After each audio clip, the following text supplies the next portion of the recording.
এই শীতে একঘেয়েমি পিঠে খেতে ভালো লাগছে না, তবে পিঠে বানাবে সেটাও ভয় পাচ্ছ। অনেকে পিঠে বানাতে ভয় পায় বা বানাতে পারে না।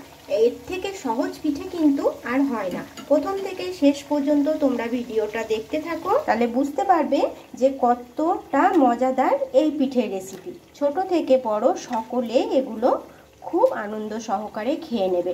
আর দুর্দান্ত স্বাদের পুর ছাড়াই পিঠে বানিয়ে নিয়েছি আমি। তোমরা পুরো ভিডিওটা দেখবে প্রথম থেকে, তাহলে বুঝতে পারবে যে কতটা মজাদার এই পিঠেগুলো। চালের গুঁড়ি, অল্প একটু মানে হচ্ছে ডাল। তো চাল আর ডাল দিয়ে যে এত সুন্দর একটা পিঠে রেসিপি হয়, তোমরা না দেখলে বুঝতে পারবে না। তো সেই জন্য বারবার বলছি প্রথম থেকে শেষ পর্যন্ত দেখবে, আর এরকম করে খুব সহজে পিঠাটা তৈরি করে নেবে।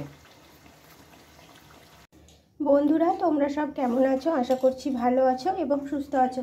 দেখো, তোমাদের সামনে আবারও আমি একটা নতুন রেসিপি নিয়ে এসেছি। আশা করছি তোমাদের অনেক ভালো লাগবে।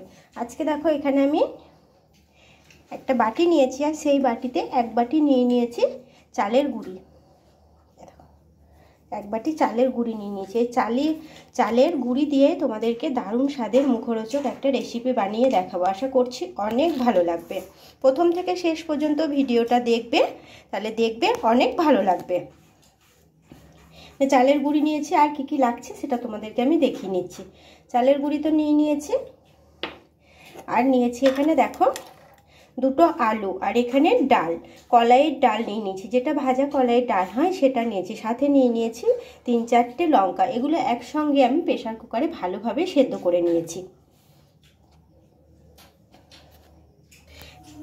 তো চালের গুঁড়ি নিয়েছি, ডালও নিয়ে নিয়েছি। এদিকে দেখো, আমি একটা কড়াই বসিয়ে নিয়েছি। কড়াইটা ভালোভাবে গরম হয়ে এসেছে, আর এখন দিয়ে নেব কিছুটা তেল।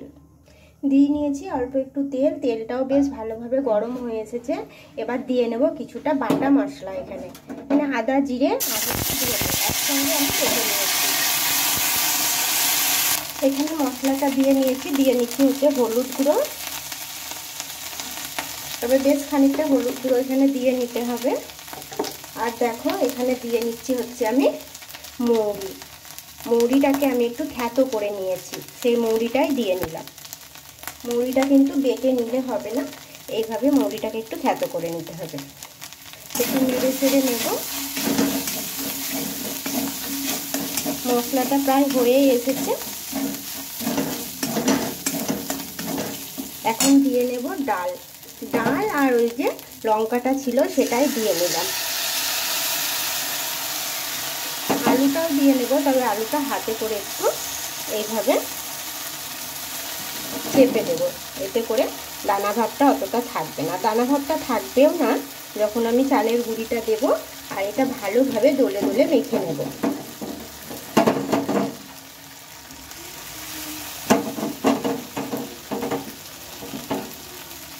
তো দিয়ে নিয়েছি, এবার এটাকে একটু ভালোভাবে নেড়ে চেড়ে নেব। বন্ধুরা, এটা ভালোভাবে আমি খুন্তি দিয়ে মেখে নিয়েছি, মানে মিশিয়ে নিয়েছি। এখন দিয়ে নেব হচ্ছে লবণ।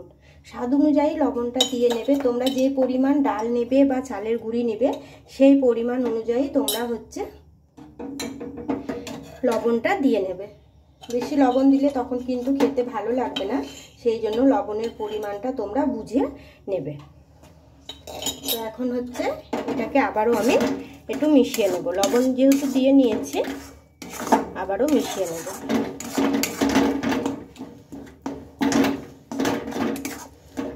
আর লঙ্কাগুলো যেটা এখন মনে হচ্ছে যে গোটা থেকে গিয়েছে, সেটা আমি হচ্ছে যখন এটা মাখবো ভালোভাবে চালের গুঁড়ি দিয়ে, তো তখন কিন্তু এটা আর গোটা থাকবে না। এমনিতেই থাকবে না, খুন্তি দিয়ে এটা যদি ভেঙে দেওয়া যায়।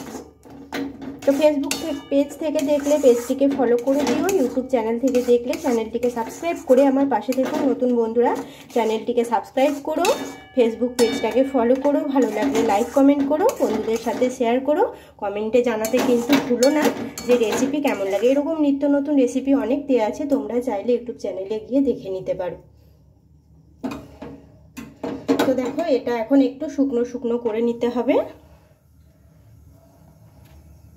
আর এখন দিয়ে নেব অল্প একটু চিনি স্বাদের জন্য, তবে তোমরা অল্প একটু দিয়ে নেবে, এতে করে দেখবে খেতে খুব ভালো লাগবে। আর এই পিঠেটা কিন্তু একটু ঝাল ঝাল হবে।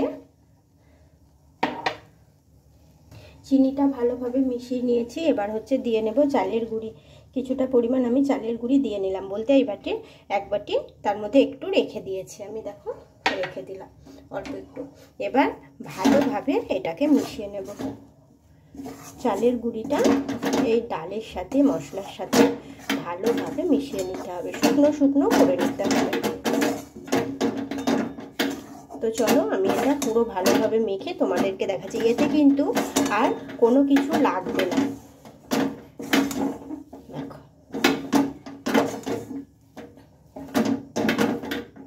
এটা বেশ ভালোভাবে মাখা হয়ে যাচ্ছে। চলো এটা আমি নামিয়ে দেখাচ্ছি। এটা দোলে দোলে খুব ভালোভাবে আমি মেখে নিয়েছি, দেখো এই দেখো। এবার এখান থেকে আমি, আর এটাও বেশ নরমও হয়েছে, আলু দিয়েছি এতে করে এটা নরম হবে।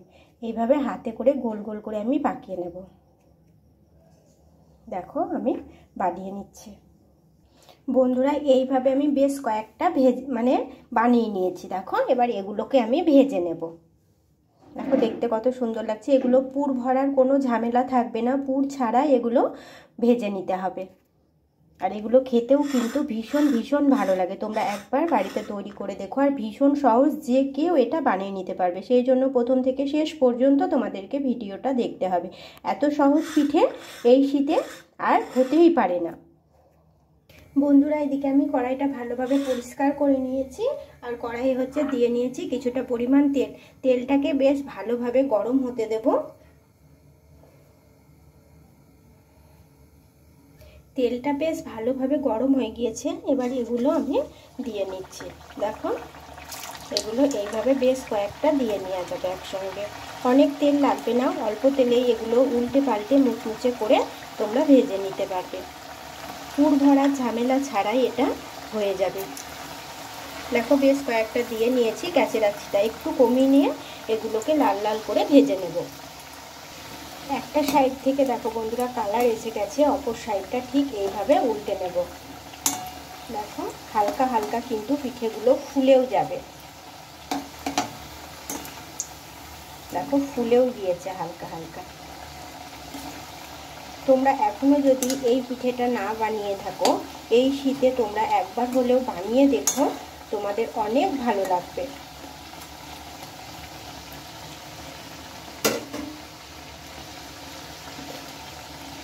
এগুলোকে একটু মুচমুচে করে লাল লাল করে ভেজে নিতে হবে। দেখো খুব সুন্দর কালার আসছে। বারবার এইভাবে উল্টে পাল্টে দেবে, এতে করে দুই সাইডই ভালোভাবে ভাজা হবে।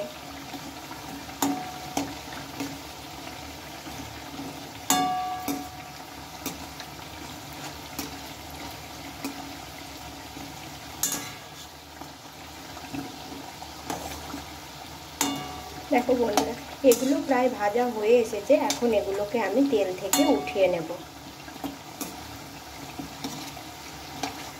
আর যেগুলো আছে সেগুলো ঠিক একইভাবে আমি ভেজে নেব। বন্ধুরা এদিকে দেখো আমি বেশ কয়েকটা পিঠা তুলে নিয়েছি ভেজে। দেখতে যেমন সুন্দর হয়েছে, এগুলো খেতেও কিন্তু অসম্ভব সুন্দর হয়। যারা পিঠা বানাতে পারো না তারা এই পিঠাগুলি খুব সহজেই বানিয়ে নিতে পারবে। ভাবছো পারি না, তবে একবার নয় বারবার তখন বানাতে ইচ্ছে করবে এই পিঠার রেসিপিটা। তো সেই জন্য প্রথম থেকে শেষ পর্যন্ত তোমাদেরকে ভিডিওটা দেখতে হবে। এইদিকে দেখো এখনো বেশ কয়েকটা আমি ভেজে নিচ্ছি, আর এগুলোও দেখো বেশ ভালোভাবে ফুলে উঠেছে। এগুলো কিন্তু একদম মুখরোচক পিঠা, ছোট থেকে বড় সকলেই কিন্তু এগুলো খেয়ে নেবে। দেখো এগুলোও ঠিক কালার আসা অবধি আমি এগুলোকে ভেজে নেব, আর বারবার উল্টে পাল্টে এগুলো ভেজে নেব। দেখো ফুলেও যাচ্ছে। এগুলো হাতেই তৈরি করে নিয়েছি আমি। হালকা গোল করে নিয়ে একটু চাপ দিয়ে এগুলো তৈরি করে নিয়েছি হাতের তালুতে।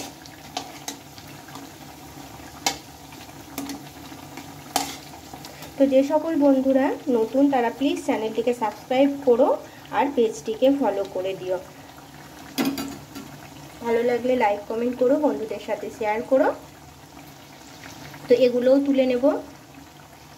যেগুলো ছিল সেগুলোও তুলে নিচ্ছি। তো আজকের মতো টাটা বন্ধুরা, ভালো থেকো, সুস্থ থেকো। আবারও আসবো আমি নতুন কোনো এক রেসিপি নিয়ে। ততক্ষণে সকলে ভালো থেকো।